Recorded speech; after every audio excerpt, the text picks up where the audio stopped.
मित्रांनो, आपल्या या आधीच्या व्हिडिओमध्ये आपण पाहिलं की सर्व गोष्टी सहजासहजी उपलब्ध करून देऊन आपण कसे आपल्या भावी पिढीला त्यांच्या आयुष्यात येणाऱ्या संकटांवर मात करून समाजातील एक सजग, सक्षम आणि कर्तृत्ववान घटक बनवू शकतो। आजच्या व्हिडिओमध्ये आपण अशाच एका छान अशा विषयावर सुंदरशा कथा पाहणार आहोत। या कथा नक्कीच आपल्याला आळस झटकून प्रयत्न करत येणाऱ्या संकटाशी लढण्याचे बळ देतील याबद्दल शंकाच नाही। नमस्कार मित्रांनो, अभिलिखित या आपल्या मराठी मोटिवेशनल यूट्यूब चॅनलवर आपले स्वागत आहे।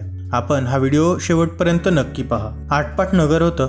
तिथल्या राजाची एक प्रजाहितदक्ष राजा म्हणून सर्वत्र ख्याती पसरलेली होती। राजा आपल्या प्रजेची खूप काळजी घ्यायचा।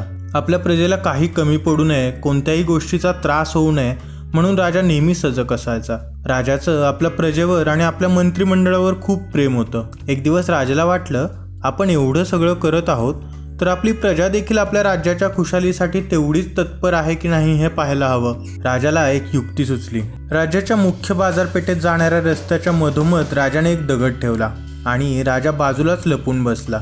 राजा आशा करत होता की आपली प्रजा देखील आपल्या आजूबाजूच्या लोकांना त्रास होऊ नये म्हणून तेवढीच दक्ष असेल जेवढे आपण आहोत। म्हणून हा रस्त्याच्या मधोमध पडलेला दगड, ज्याच्यामुळे वाहतुकीस अडचण होत आहे, या दगडाला कोणी ना कोणी लगेच बाजूला करून टाकेल। पण राजाचा अपेक्षाभंग झाला। राज्यातील काही व्यापारी, एवढेच काय, राजाचे काही दरबारी देखील त्या रस्त्यावरून दगडाच्या बाजूने निघून गेले, पण कोणीही तो दगड हलवून बाजूला नेऊन टाकण्याची तसदी घेतली नाही। येणाऱ्या जाणाऱ्या काही लोकांनी तर चक्क रस्ते साफ न ठेवल्याबद्दल राजावर जोरदार टीका केली, पण यापैकी कोणीही दगड बाजूला सारण्याबद्दल काहीही केलं नाही। काही वेळानंतर एक शेतकरी भाजीपाल्याची टोपली घेऊन बाजारपेठेत निघाला होता। दगडाजवळ आल्यानंतर शेतकऱ्याने आपल्या डोक्यावरील भाजीपाल्याचे ओझे खाली ठेवले आणि दगड रस्त्याबाहेर टाकण्याचा प्रयत्न केला। बऱ्याच ढकलण्या व ताण घेतल्यानंतर अखेर तो यशस्वी झाला। दगड ढकलून बाजूला केल्यानंतर जेथे दगड ठेवलेला होता तिथे शेतकऱ्याला एक पिशवी मिळाली, ज्यामध्ये सोन्याच्या बऱ्याच मोहरा आणि राजाची एक चिठ्ठी होती। चिठ्ठीमध्ये लिहिलं होतं की या मोहरा ज्याने रस्त्यातील दगड बाजूला केला त्याच्यासाठीचं बक्षीस आहे। असंच आहे मित्रांनो, आपण नेहमीच दुसऱ्याने हे केलं नाही ते केलं नाही यावर लक्ष देतो, पण कोणीही स्वतः थोडंसं कष्ट घेऊन पण ते काम करण्यास धजावत नाही। जोपर्यंत एखाद्या गोष्टीचा आपल्याला स्वतःला त्रास होत नाही तोपर्यंत ती गोष्ट फक्त इतरांपर्यंतच सीमित असते, नाही का?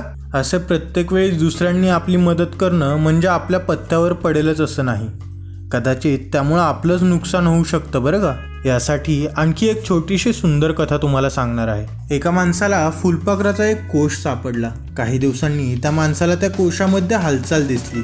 एका छोट्या छिद्रामधून फुलपाखरू बाहेर पडण्याचा प्रयत्न करताना दिसून येत होतं। अनेक तास त्याच ठिकाणी बसून तो माणूस त्या फुलपाखराचा बाहेर पडण्यासाठीचा आटापिटा पाहत होता। काही वेळानंतर फुलपाखराने बाहेर पडण्याचे प्रयत्न थांबवले। त्या माणसाला ते आतच अडकून पडणार असं वाटलं, म्हणून त्या माणसानं फुलपाखराला मदत करण्याचा निर्णय घेतला। कात्रीने त्या राहिलेल्या कोशाचे तुकडे करून त्या माणसाने फुलपाखराला त्यापासून मोकळं केलं। त्यावेळी फुलपाखराला छोटेसे पंख आलेले होते आणि त्याचं शरीर काहीसं सुजलेलं होतं। फुलपाखरू उडू शकत नव्हतं। त्या माणसाने विचार केला की काही काळानंतर फुलपाखराचे पंख वाढतील आणि ते उडू शकेल, पण तसे झालेच नाही।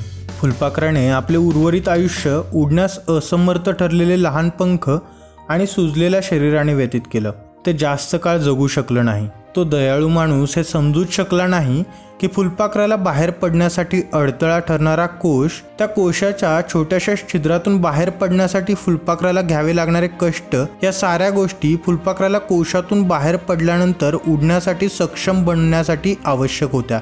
आयुष्यात येणारे प्रत्येक अडथळे आपल्याला आपल्या परिस्थितीत सुधारणा करण्याची संधी देतात। अशा वेळी आळशी लोक तक्रार करतात, तर काही जण त्यांच्या दयाळू अंतःकरणाने, औदार्याने आणि गोष्ट पूर्ण करण्याच्या इच्छेने संधी निर्माण करीत असतात। जीवनात आपण करत असलेल्या संघर्षामुळे आपले सामर्थ्य वाढत असतं। संघर्ष न करता कोणीही मजबूत बनू शकत नाही, प्रगतीही करू शकत नाही। प्रगती करण्यासाठी आपल्या पुढील आव्हानांना घाबरून न जाता, न थकता प्रयत्न करून आपण स्वतः सामोरे जाऊन लढण्याची गरज असते। त्यासाठी दुसऱ्याकडून मदतीची अपेक्षा ठेवणं म्हणजे आपण स्वतः आपल्या पायावर कुऱ्हाडी मारून घेण्यासारखेच असते। म्हणून मित्रांनो, आपल्या आयुष्यात आलेल्या संकटांना घाबरून न जाता लढायला शिका।